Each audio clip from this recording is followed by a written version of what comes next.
Assalamualaikum warahmatullahi wabarakatuh. Hari ini kita ada di yang kedua ya. Itu masa penyusuan Rasulullah Sallallahu Alaihi Wasallam. Wa kana min adatil Arabi, telah menjadi tradisi bagi orang-orang Arab pada masa itu ya. Mereka selalu mencari wanita-wanita yang mau menyusukan anak-anak mereka di daerah pedalaman. Jadi orang-orang Arab itu selalu ketika mempunyai anak gitu ya, tidak disusui sendiri tetapi mencari wanita-wanita dari pedalaman fil bawadi gitu ya. Alasannya kenapa? Liyakuna anjabalil walad. Maksudnya supaya kelak anak-anak itu bisa tumbuh menjadi orang-orang yang lebih baik gitu ya, lebih baik. Karena mereka mempunyai anggapan begini. Wa kanu yaquluna innal murabbi fil mudun yakunu qalilad dihni.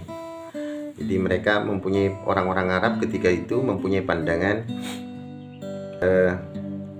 mempunyai anggapan bahwa wanita pengasuh di kota itu malas dan kurang tekun. Jadi mereka itu kalau mau menyusukan anaknya, mau mengambil ibu rodok di daerah perkotaan, orang-orang kota itu rata-rata malas dan kurang tekun, sehingga kalau mereka tidak mau memakai jasa mereka, sehingga mereka mencari wanita-wanita dari pedesaan. Karena wanita dari pedesaan ini biasanya telaten begitu. Nah, kemudian seperti biasanya orang-orang kota ini, orang-orang desa ini kan datang ke kota untuk mencari pekerjaan menyusui anak-anak orang-orang kota itu ya. Kemudian datanglah kaum wanita dari Bani Sa'ad mencari anak-anak yang akan mereka susukan. Ternyata wanita yang berhasil mendapat pekerjaan menyusui Kanjeng Nabi Muhammad SAW adalah Halimah binti Halimah As-Sa'diyah itu.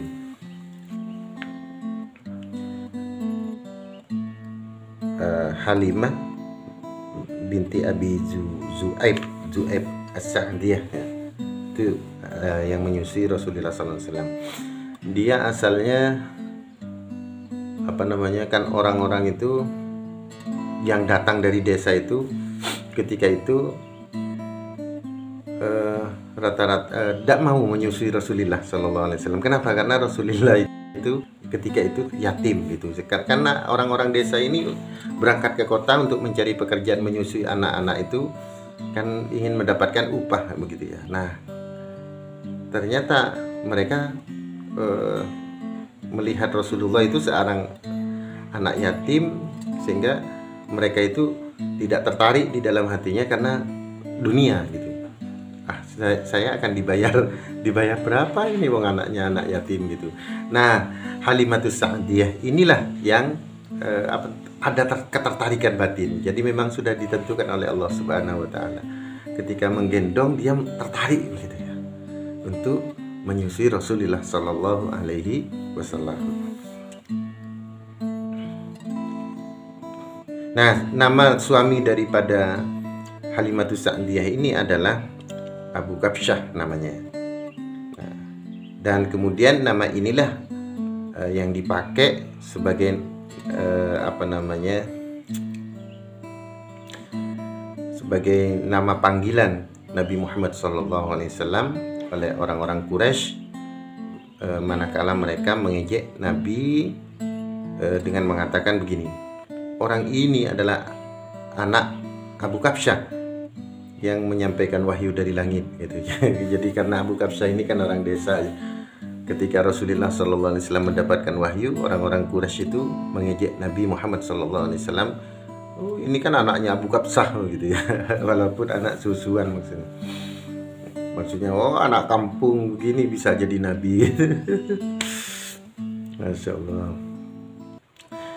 Nah, apa yang terjadi ketika Halimatus Sa'diyah menyusui Rasulullah SAW? keberkahan selalu meliputi keluarga tempat Nabi Muhammad SAW disusui, dan selagi Nabi Muhammad SAW bersama mereka.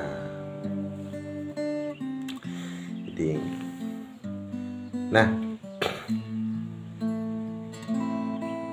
Rasulullah SAW itu berapa tahun bersama dengan ibu susuannya Halimatus Sa'diyah ini, yaitu an-arba' sanawat, 4 tahun. Jadi selama 4 tahun itu Rasulullah SAW bersama ibu rodoknya ini di pedesaan. Jadi memang pemimpin-pemimpin besar itu selalu hadir, apalagi ini bukan hanya pemimpin besar ya, ini adalah Rasulullah SAW.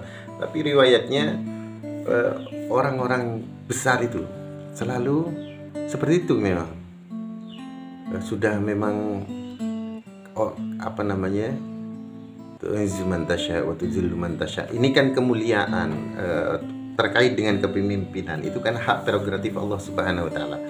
Jadi Allah Subhanahu wa taala itu sudah melatih calon-calon pemimpin itu. Memang kadang orang-orang sukses itu seperti lembu petang istilahnya, atau misalkan dari keluarga-keluarga yang tidak disangka-sangka gitu, dan mengalami kesulitan hidup yang luar biasa gitu. Bahkan ada istilah begini, di dalam kehidupan itu selalu ada mata rantai begitu, saling daur tasalsul di dalam, kalau kita mengaji di dalam daur tasalsul itu ya. Jadi ada suatu siklus yang selalu kembali dan terulang gitu. Kesukaran itu melahirkan kekuatan. Orang-orang yang lahir dari keluarga yang sukar itu akan menjadi pribadi yang kuat. Kenapa? Karena dia ingin keluar dari kesukaran itu, mengatasi kesukarannya, sehingga dia menjadi pribadi yang kuat. Nah, ketika orang yang kuat, maka dia akan menjadi pemenang. Nah, ketika menjadi pemenang, maka dia menjadi mapan.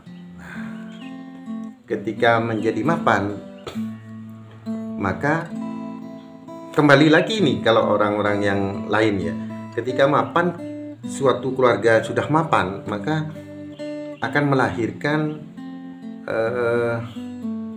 kelemahan, karena ada ketergantungan, sudah lemah ya, jadi lemah. Nah, ketika lemah, generasi-generasi di bawahnya ketika bersaing dengan di dalam kehidupan ini, ya tentu akan menjadi kalah gitu ya.